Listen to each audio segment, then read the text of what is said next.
Cues expert में आप सभी का स्वागत है। यह सीरीज 17th बीपीएससी के लिए चलाया जा रहा है। यह सेट नंबर 14 है, जिसमें प्रश्नों की संख्या पहले 25 हुआ करता था, लेकिन अब 50 हो गया है। तो आते हैं पहले प्रश्न पर। पहला प्रश्न है, आधुनिक संदर्भ में राज्य शब्द का प्रयोग सबसे पहले किस विचारक ने प्रस्तुत किया था? तो राज्य शब्द का प्रयोग सबसे पहले मैकियावेली ने प्रस्तुत किया था, इसलिए ऑप्शन नंबर सी इसका सही जवाब है। अगला प्रश्न है, अच्छे नागरिक अच्छे राज्य का और बुरे नागरिक बुरे राज्य का निर्माण करते हैं। यह विचार किसने प्रस्तुत किया था? तो इस कथन को जो प्रयोग किए थे वो थे अरस्तु, यानी ऑप्शन नंबर डी इसका सही जवाब है। अगला प्रश्न है, प्लूटो ने आदर्श राज्य की जनसंख्या कितनी निर्धारित की है? तो प्लूटो के अनुसार 5040 व्यक्ति एक आदर्श राज्य के लिए चाहिए, यानी ऑप्शन नंबर बी इसका सही जवाब है।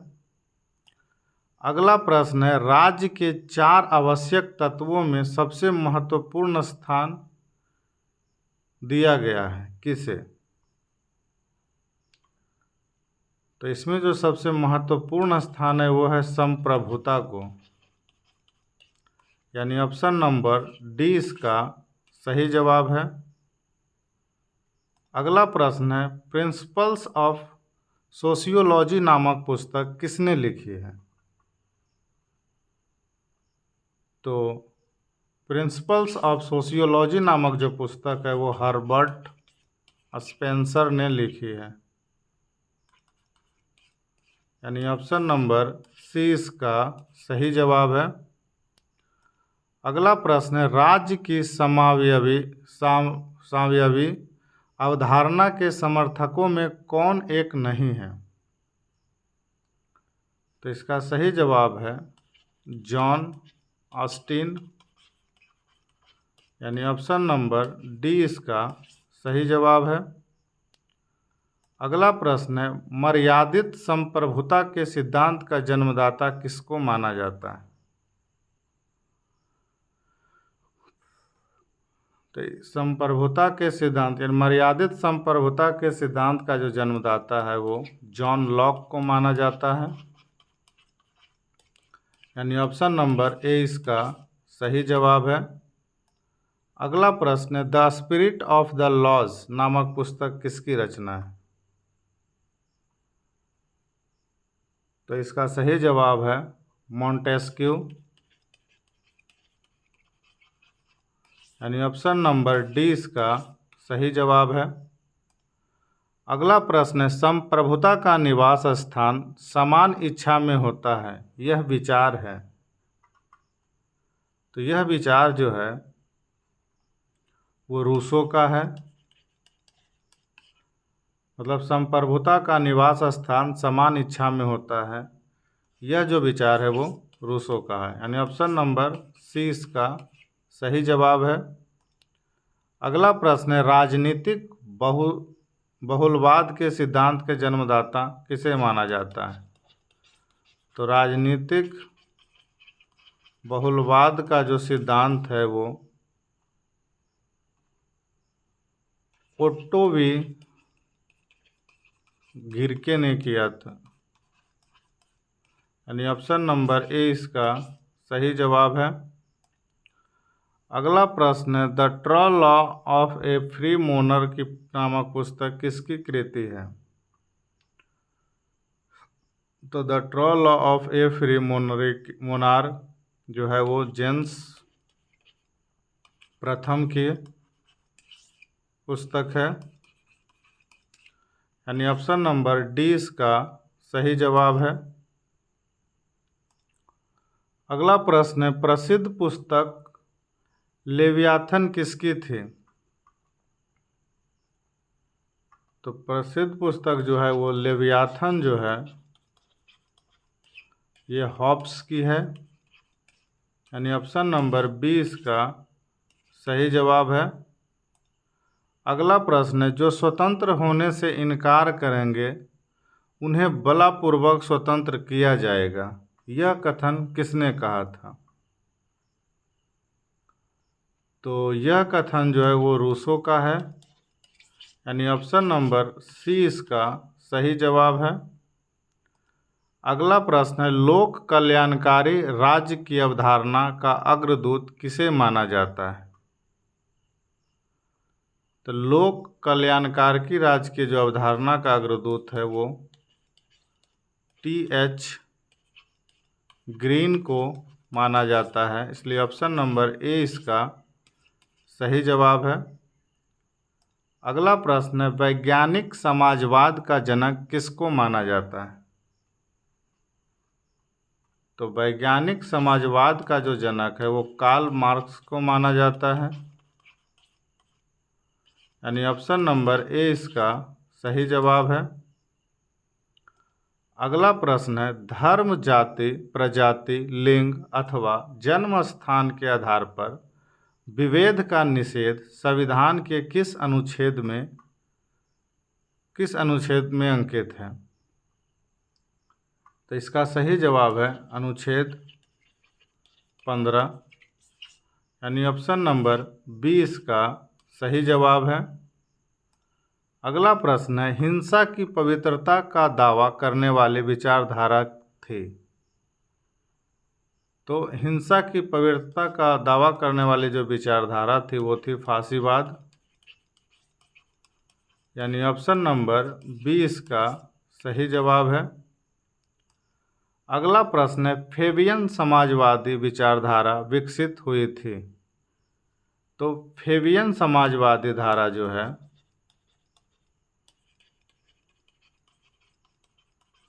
वो इंग्लैंड में विकसित हुई थी,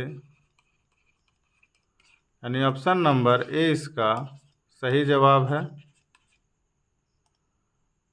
अगला प्रश्न है, स्वतंत्रता और समानता एक दूसरे के विरोधी है, यह किसका मत था?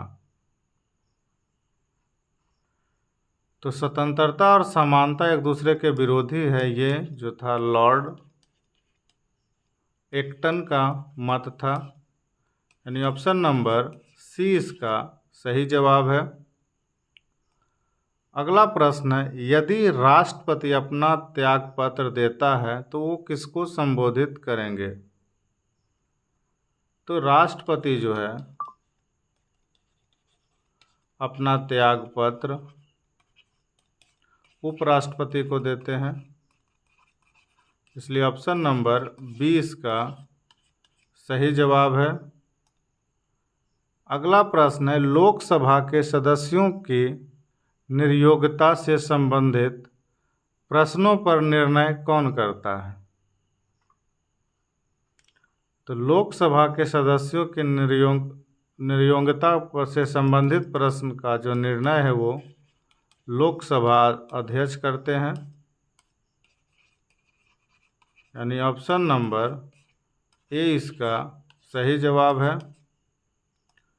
अगला प्रश्न है, भारतीय संविधान में मौलिक कर्तव्यों को इस संशोधन द्वारा समाहित किया गया है? तो भारतीय संविधान में जो है 42वां संशोधन के अनुसार मौलिक कर्तव्य को जोड़ा गया है, यानी ऑप्शन नंबर 20 का सही जवाब है।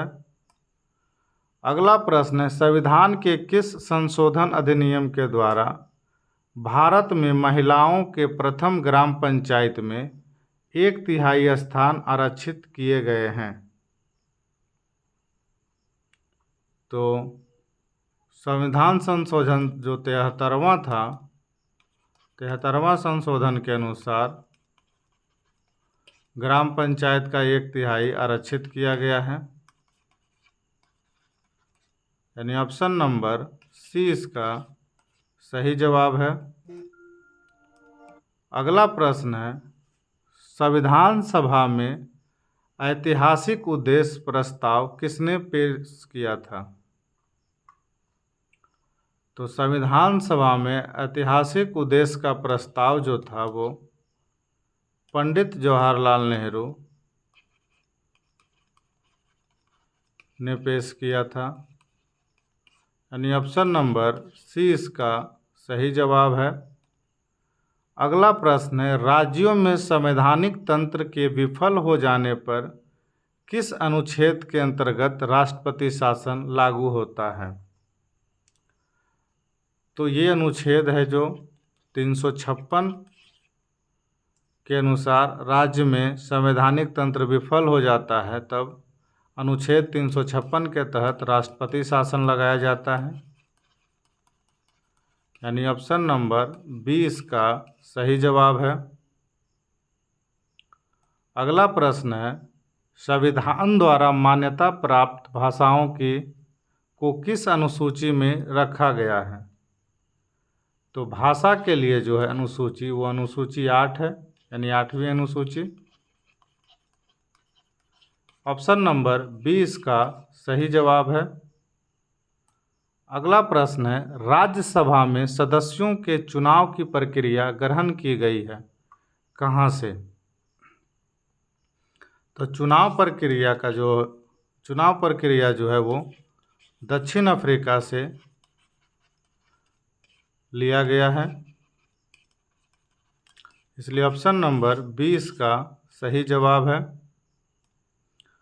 अगला प्रश्न है, अवशिष्ट शक्तियों का केंद्र में निहित होने की शक्ति को किस संविधान से भारतीय संविधान में सम्मिलित किया गया है? तो यह जो है कनाडा से लिया गया है, यानी ऑप्शन नंबर 20 का सही जवाब है। अगला प्रश्न है, संविधान के भाग 1 में निम्नलिखित में से किसका वर्णन है?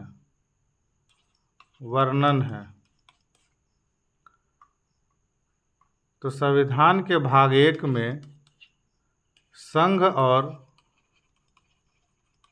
उसका राज्य क्षेत्र का वर्णन है,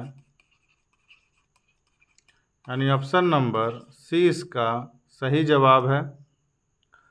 अगला प्रश्न है, भारतीय संविधान में समाजवादी, धर्मनिरपेक्ष और अखंडता शब्द किस संविधान संशोधन द्वारा सम्मिलित किया गया है? तो संविधान में समाजवादी, धर्मनिरपेक्ष, अखंडता, इन तीनों शब्द को 42वां संविधान संशोधन के अंतर्गत जोड़ा गया है, यानी ऑप्शन नंबर 20 का सही जवाब है।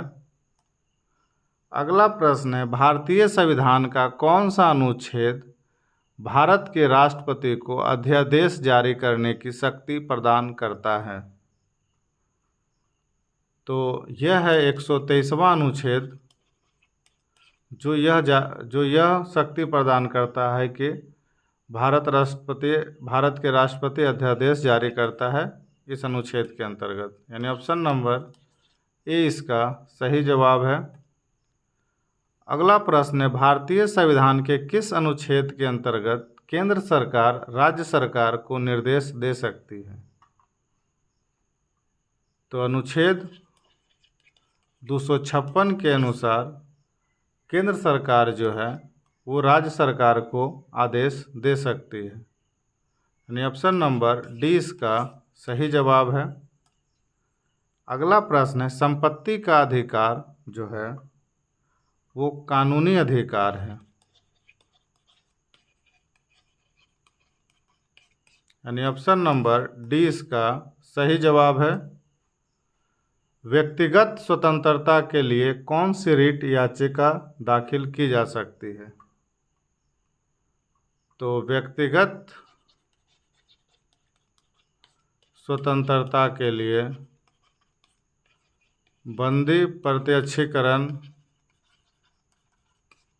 रीट जारी की जा सकती है, इसलिए ऑप्शन नंबर 20 का सही जवाब है। भारत की संसद में शामिल किया गया है। तो भारत के संसद में जो है राष्ट्रपति, लोकसभा और राज्यसभा, यह तीनों को शामिल किया गया है, इसलिए ऑप्शन नंबर डी इसका सही जवाब है। अगला प्रश्न है, भारतीय संसद के दोनों सदस्यों की संयुक्त बैठक किस संबंध में होती है? तो ये भारतीय संसद में दोनों सदस्यों की संयुक्त बैठक जो है वो साधारण विधेयक के लिए होती है, यानी ऑप्शन नंबर सी इसका सही जवाब है। अगला प्रश्न है, भारत के उपराष्ट्रपति का चुनाव किया जाता है। तो भारत के उपराष्ट्रपति का जो चुनाव है वो संसद के सदस्यों द्वारा किया जाता है, यानी ऑप्शन नंबर ए इसका सही जवाब है। अगला प्रश्न है, राज्यसभा धन विधेयक पर अपनी सहमति कितने दिनों तक रोक सकती है? तो राज्यसभा जो है अपने धन विधेयक पर 14 दिन के लिए अपनी सहमति पर रोक सकती है, यानी ऑप्शन नंबर ए इसका सही जवाब है। अगला प्रश्न है, किसी भी विधेयक को धन विधेयक होने का अंतिम निर्णय कौन देता है? तो किसी भी विधेयक को धन विधेयक होने के लिए लोकसभा जो है, लोकसभा के अध्यक्ष जो है अपना अंतिम निर्णय देते हैं, यानी ऑप्शन नंबर डी इसका सही जवाब है। अगला प्रश्न है, शिक्षा का अधिकार भारतीय संविधान के किस अनुच्छेद में वर्णित किया गया है? तो शिक्षा का जो अधिकार है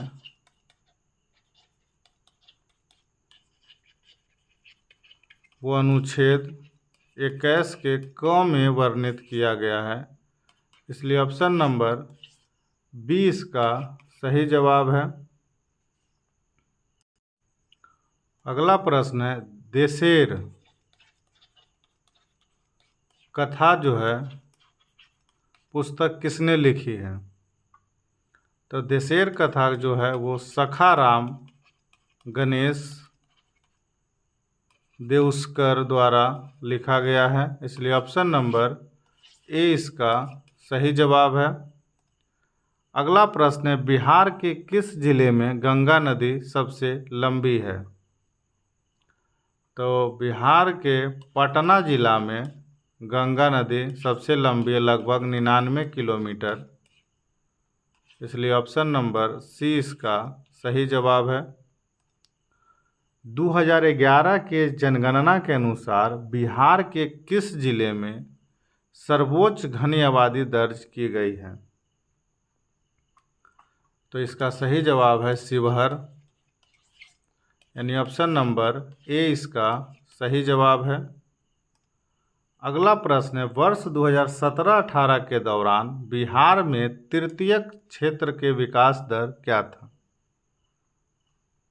तो इसका सही जवाब है 2017 और 18 के समय बिहार का तृतीयक क्षेत्र का जो विकास दर था वो 14.6% था, यानी ऑप्शन नंबर 20 का सही जवाब है।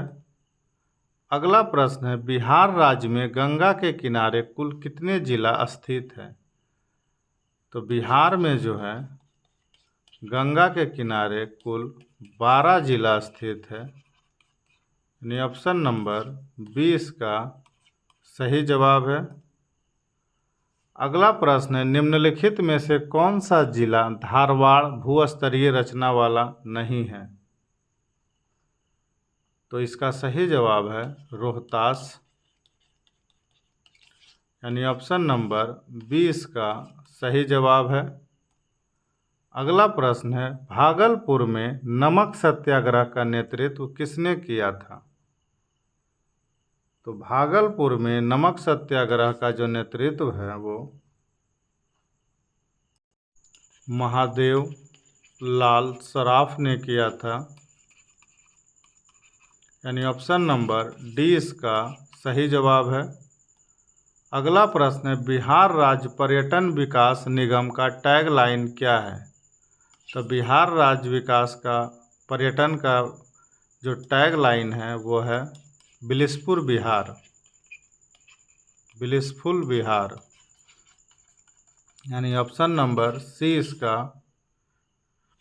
सही जवाब है। अगला प्रश्न है, कश्मीर घाटी के अंतिम मुस्लिम शासक यूसुफ शाह चक, जिन्हें मुगल सम्राट अकबर द्वारा बिहार में निर्वासित किया गया था, इन्हें कहाँ दफनाया गया है? तो इन्हें नालंदा में दफनाया गया है। यानी ऑप्शन नंबर सी इसका सही जवाब है। अगला प्रश्न है, द्वितीय बौद्ध संगीति वैशाली में 383 ईस्वी पूर्व को आयोजित किया गया, जिसके अध्यक्ष कौन थे? तो जिसके अध्यक्ष थे सब्बा कमीर। यानी ऑप्शन नंबर सी इसका सही जवाब है।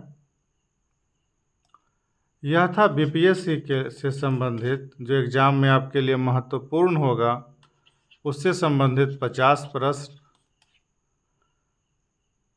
तो वीडियो को पूरा देखिए, लाइक करिए, शेयर करिए और चैनल को सब्सक्राइब करिए।